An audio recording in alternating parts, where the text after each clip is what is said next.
Aloe vera আপনার পাকস্থলীটাকে পরিষ্কার রাখে, অ্যালোভেরা আপনার পাইলস যেন না হয় এই জায়গায় ওয়ার্ক করে, সেল ভালো রাখে, টিস্যু ভালো রাখে, অ্যালোভেরা আমাদের মস্তিষ্ক ভালো রাখে, অ্যালোভেরার মধ্যে যে উপাদানগুলি আছে এই উপাদানগুলি আমাদের স্কিন ভালো রাখে, অ্যালোভেরার মধ্যে যে উপাদানগুলি আছে এটা ফলিক অ্যাসিড হিসেবে প্রেগন্যান্সিতে মায়েদের জন্য কাজ করে, কারণ এটা পিওর নিউট্রিশন এন্ড নেচার, এই তিনটা জিনিস অ্যালোভেরার মধ্যে বিদ্যমান, যার মধ্যে কোনো কেমিক্যাল নাই, 100% প্যাটেন্ট এন্ড ইউএস এর স্টেবিলাইজ ফর্মুলায় এই প্রোডাক্টটা আমরা পাচ্ছি গত 42 বছর যাবত।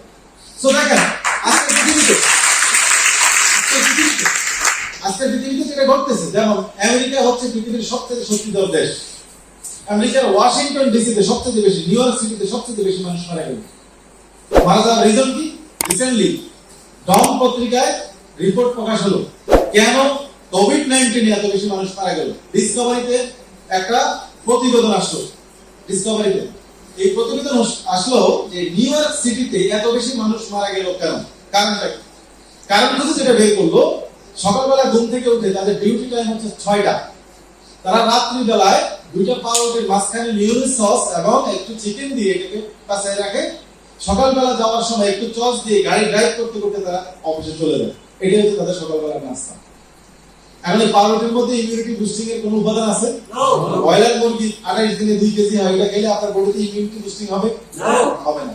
তার মানে প্রতিদিন তাদের যে খাবার দাবার, এই খাবার দাবারগুলি fast food, 99% job holder fast food ব্যবহার করে, যার কারণে করোনা আসার সাথে সাথে সবচেয়ে বেশি লোক মারা গেল নিউ ইয়র্ক সিটিতে।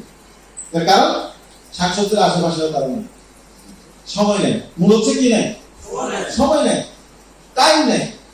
এখন এই লাইফস্টাইলে আমাদেরকে যেভাবে ব্যস্ত রাখা হচ্ছে, আমরা যারা মার্কেটিং এ জব করি, ধরুন ফার্মেসি, মেডিসিন, ইন্স্যুরেন্স, এরপর হচ্ছে যে মার্কেটিং গুলি আমরা করি গতানুগতিক, তারপর হচ্ছে আমরা কনজিউমেবল যে মার্কেটিং গুলি আমরা করি, আচ্ছা বলেন তো ওখানে টাইম আছে? জুতা পালিশ করার টাইম, দেখবেন জুতা হতে নষ্ট হয়ে গেছে, বড়ার আগে টাইম নেই, টার্গেট ফিল আপ হচ্ছে না। সো আপনি শাকসবজি সেখানে মনিটরিং করে খাবেন, ভিটামিন খুঁজে খাবেন, এই টাইম আছে? নাই। সকালবেলা উঠেই পাউরুটি একটা নিয়ে, দুধ চা একটা নিয়ে চুয়ে চুয়ে খেয়ে ফেলতেছে, না শেষ। কিছুক্ষণ পরে ডাক্তার আসছে, যায় ভিজিট করা শুরু হয়ে গেছে। এটাই তো হচ্ছে লাইফস্টাইল। তার মানে আধুনিক এই পৃথিবীতে আমরা নিজেদেরকে স্ট্রাগল করার জন্য ফিনান্সিয়ালি আমরা যে ব্যস্ত, এইটা স্ট্রাগল হবে যখন আমি সুস্থ থাকি, তখনই তো এটা হবে। আর আমি তো অসুস্থ হচ্ছে কেন? কারণ আমাদের ইমিউনিটি দুর্বল। ইমিউনিটি দুর্বল কেন? 3টা কারণ। কয়টা কারণ? প্রথম কারণ হচ্ছে বর্তমান পৃথিবীর যে খাবার দাবার, এই খাবার দাবার উৎপাদনের ফর্মুলা হচ্ছে হাইব্রিড। ফর্মুলা কি? যেমন ব্রয়লার মুরগি 29 দিনে বা 30 দিনে বা 35 দিনে 2 কেজি হয়, এইটা খেলে আপনার বডিতে কোনো ইমিউনিটি বিল্ড আপ করবে না, করবে? আর এটাই তো আমাদের প্রধান খাবার। Chicken roast, chicken rezala, chicken মাসালা, চিকেন ফ্রাই, চিকেন সবই তো চিকেন নাকি? চিকেন বার্গার, চিকেন স্যান্ডউইচ, সব কিছু চিকেন। এখন বলবেন তাহলে আজকে থেকে ফিনিশ, আজকে থেকে আর খাবো না ব্রয়লার মুরগি, তাহলে খাবেন কি? সবজি। আসলে এবার আমরা একটু সবজি খেতে চলে যাই।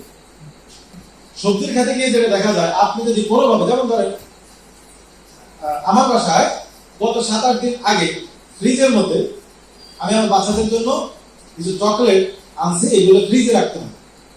আমার ছোট বেবিটা চকলেটের খুব পাগল, সে গিয়ে চকলেট নেবে, নীতি গিয়ে, সে ছোট বাচ্চাটা বুঝতেছে না, সে গিয়ে কাঁচামরিচের একটা পলিথিন ছিল, এটা বের করে কাঁচামরিচ খাওয়া শুরু করছে। আমি বাথরুম থেকে বের হয়ে, শাওয়ার করে বের হয়ে দেখলাম যে সে মরিচ খাচ্ছে। আমার ওয়াইফকে চিল্লাইতেছি যে তুমি দেখতেছো না কেন? বলতে খাইয়া তো লাভ নেই, জ্বালেনি। আমি বুঝলাম হাইব্রিড, সমস্যা নেই, বাচ্চা যদি মরিচ চোখের মধ্যে কোনো লাভ নাই, সাইজ এই সাইজ। তার মানে আপনি যে সবজি খাবেন, সবজি থেকে যে আপনি ভিটামিন মিনারেলস নেবেন, এই উপায়ও নাই, কারণ খাইয়া কোনো লাভই নেই।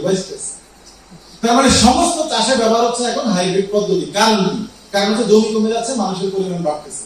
খাদ্যের যোগান ঠিক রাখার জন্য সারা পৃথিবীতে যে চাষাবাদের নিয়ম ফর্মুলা প্র্যাকটিস করা হচ্ছে, সেটা নাম হাইব্রিড। যার কারণে খাচ্ছেন আপনি শশা, পাচ্ছেন না আপনি শশার উপাদান, খাচ্ছেন আপনি বেগুন, পাচ্ছেন না কোনো গুণ, বেগুনের কোনো গুণই নেই, কারণ এটা হাইব্রিড।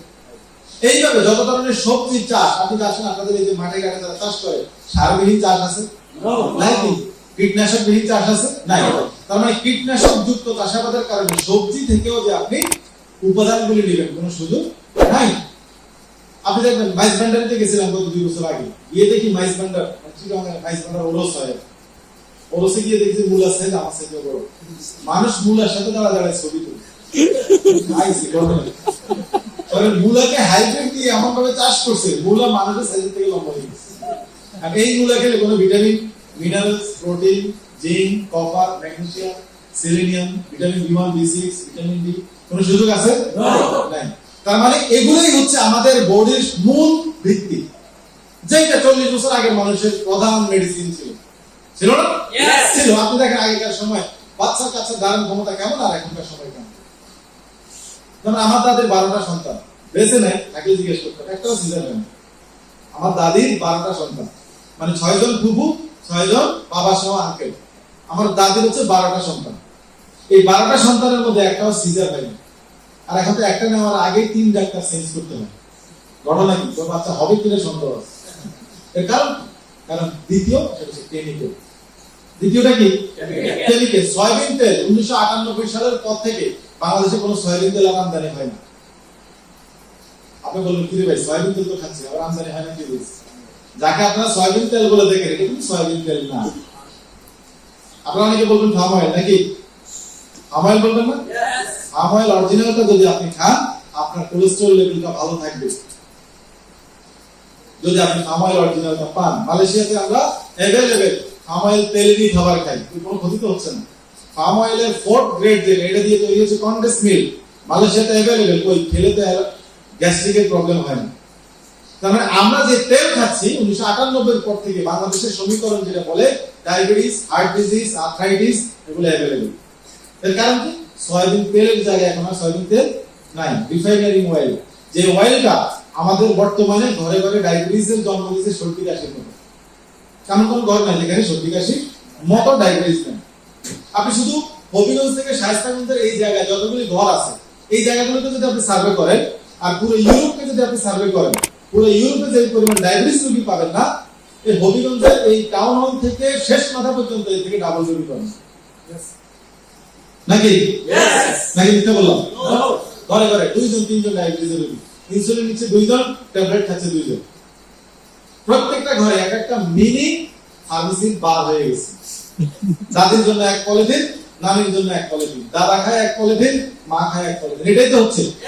এটার কারণ হচ্ছে বর্তমান আধুনিক পৃথিবীর কেমিক্যাল যুক্ত খাবারের একটা বিশাল রেজাল্ট। যেমন সকালবেলা ঘুম থেকে উঠে আমাদের নাস্তার মধ্যে যেটা থাকে পরোটা, চা, এটা তো থাকে। আর চায়ের মধ্যে কি দুধ আছে? চিনির মধ্যে কি আদৌ চিনি আছে? নাই। আর আপনাকে একটু কমন সেন্স দিয়ে চিন্তা করতে হবে যে এখন থেকে 30 বছর আগে তাহলে এত মানুষ কিভাবে সুস্থ থাকতো। কারণ 30 বছর আগে তো টমেটোই ছিল না, টমেটো অন্য কিছু ছিল। 30 বছর আগে সবজি তো এগুলিই ছিল, মাছ মাংস তরি-তরকারি তো এগুলিই ছিল। তাহলে তারা হেলদি ছিল, তাদের গড়াই বেশি ছিল। তারা 70-80 বছর বয়সে অনেক সময় আমরা শুনতাম নানাকে দ্বিতীয় বিয়ে করানো হয়েছে। শুনিনি আপনারা? আমরা দেখতে দেখতাম নানারে কেন বিয়ে করবে, বয়স 70 হয়ে গেছে, নানি মারা গেছে, এখন আমার জন্য সার্ভিস হোল্ডার একজন দরকার। তার মানে তারা স্ট্রং ছিল, তাদের ফিটনেস ভালো ছিল, আর এখন নাই। ঘটনা কি? দুইটা। প্রথম কারণ হচ্ছে খাবার থেকে যে পরিমাণ পুষ্টি, নিউট্রিশন ভ্যালু আমাদের বডিতে অ্যাড করা দরকার এটা আমরা করতে পারি না। আর করবেন কোথা থেকে? নাই। যার ফলে সারা পৃথিবী নড়ে চড়ে পড়ছে। নেচার এন্ড নিউট্রিশনে আসতে হবে, তাহলে সুস্থ থাকার সুযোগ নাই। আপনার দেশে যদি 10,000 পারমাণবিক অস্ত্র থাকে কোনো লাভ নাই, আপনি আপনাকে সুস্থ রাখতে পারবেন না, পারেন না। বর্তমানে এই আধুনিক দুনিয়াতে এত লোক মারা গেল, পারছে যে কামান দিয়ে এই করোনা চলে যাও, এখনই কামান মারো, কোনো সুযোগ কিন্তু নেই। বারবার বলা হচ্ছে ইমিউনিটি বাড়ানোর জন্য, বারবার বলা হচ্ছে। আর ইমিউনিটি বাড়ানোর জন্য কি লাগবে? নিউট্রিশন লাগবে। আর এই নিউট্রিশনের কিং অফ দ্য কোম্পানি হচ্ছে ফরএভার লিভিং প্রোডাক্ট, যা সারা 42 বছর ধরে ফরএভার লিভিং এই মার্কেটে দাপটের সাথে বিজনেস করতেছে। কেন? কারণ ফরএভারের প্রোডাক্ট মানুষের প্রয়োজন। আপনি তো ফরএভার লিভিং করবেন না, আপনি তো নেগেটিভ হয়ে যেতে পারেন। আপনি হয়তো বলবেন ভাই 2cc করছি এনাফ, আমার আর দরকার নেই। আপনি হয়তো বলবেন আমি লন্ডন চলে যাব, কোনো সমস্যা নেই।